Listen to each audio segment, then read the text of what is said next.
Hi అండి, welcome to Gundamma కథలు. ఇవాళ మనది స్పెషల్ రెసిపీ, అది కూడా నెల్లూరు స్పెషల్ వంకాయ మామిడికాయ కర్రీ అండి.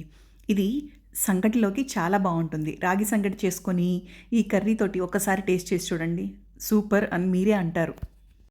ముందుగా పొయ్యి మీద బాండి పెట్టేసుకొని ఒక గరిటె నూనె వేశానండి. దానిలో ఎండుమిరపకాయలు, తాలింపు గింజలు అనమాట, ఆవాలు, జీలకర్ర వేసి అలానే కొద్దిగా కరివేపాకు వేశాను. అవన్నీ బాగా చిటపటలాడిన తర్వాత 2 పెద్ద సైజు ఉల్లిపాయలని కట్ చేసి వేస్తున్నాను. ఇవన్నీ బాగా ఫ్రై అవ్వనివ్వాలి. ఉల్లిపాయలు త్వరగా ఫ్రై అవ్వటానికి నేను 1 స్పూన్ కళ్ళుప్పు వేస్తున్నానండి. ఉప్పు వేస్తే ఉల్లిపాయలు త్వరగా ఫ్రై అవుతాయి అన్నమాట. ఇవి ఫ్రై అయ్యేలోపు నేను వంకాయలను కూడా కట్ చేసుకొని నీళ్ళల్లో వేసుకుంటున్నాను. నీళ్ళల్లో కొద్దిగా ఉప్పు వేసి వంకాయ ముక్కలను వేయాలన్నమాట.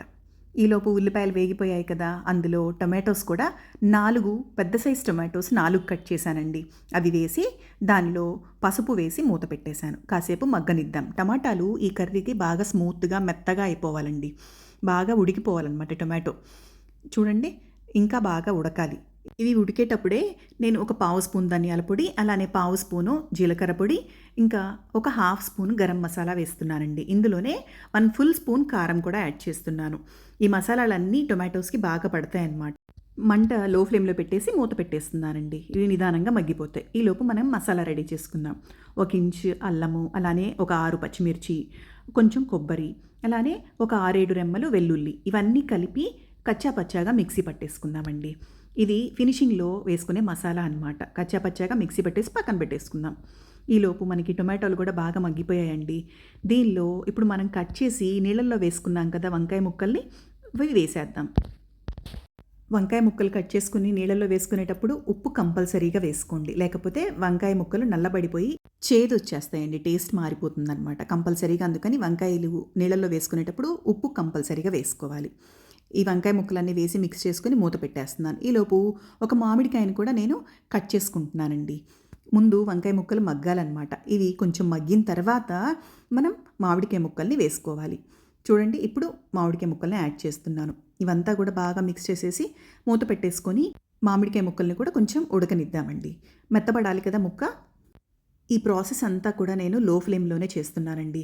మూత పెట్టి నిదానంగా బాయిల్ చేసుకుందాం. ఇప్పుడు చూడండి, కొంచెం మగ్గిపోయాయి. దీనిలో నేను ఒక హాఫ్ గ్లాస్ మాత్రమే వాటర్ యాడ్ చేస్తున్నాను. కొంచెం గ్రేవీ రావాలి కదా మనకి, అందుకోసం ముక్కలు ఉడకడానికి కూడా ఒక హాఫ్ గ్లాస్ వాటర్ని యాడ్ చేస్తున్నాను. ఫినిషింగ్గా ఈ మసాలాని యాడ్ చేసేసుకుంటే సరిపోతుందండి. ఒక్కసారి మిక్స్ చేసేసుకొని 2 మినిట్స్ చాలండి. ఇంకా కొత్తిమీరతో గార్నిష్ చేసేసుకుంటే మన కర్రీ రెడీ అయిపోయినట్టే. ఇది నెల్లూరులో స్పెషల్గా చేసుకుంటారండి, వంకాయ మామిడికాయ కర్రీ. రాగి సంగటి, అలానే వంకాయ మామిడికాయ కర్రీ మంచి కాంబినేషన్ అండి. పుల్ల పుల్లగా ఉంటుంది కదా.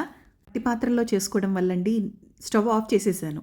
నేను స్టవ్ ఆఫ్ చేసినా కూడా చూసారా బబుల్స్ ఎలా వస్తున్నాయో. మట్టి పాత్రలో ఇంకా వేడి ఉంటుంది కదా, అందుకని బబుల్స్ వస్తున్నాయి చూడండి. మట్టి పాత్రలో చేసుకునే వంటకానికి ఎప్పుడు రుచి ఎక్కువగానే ఉంటుంది. ఎప్పుడూ చేసుకునే విధంగా కాకుండా ఒకసారి ఈ కర్రీని ట్రై చేసి చూడండి, చాలా బాగుంటుంది. Thank you and enjoy the recipe.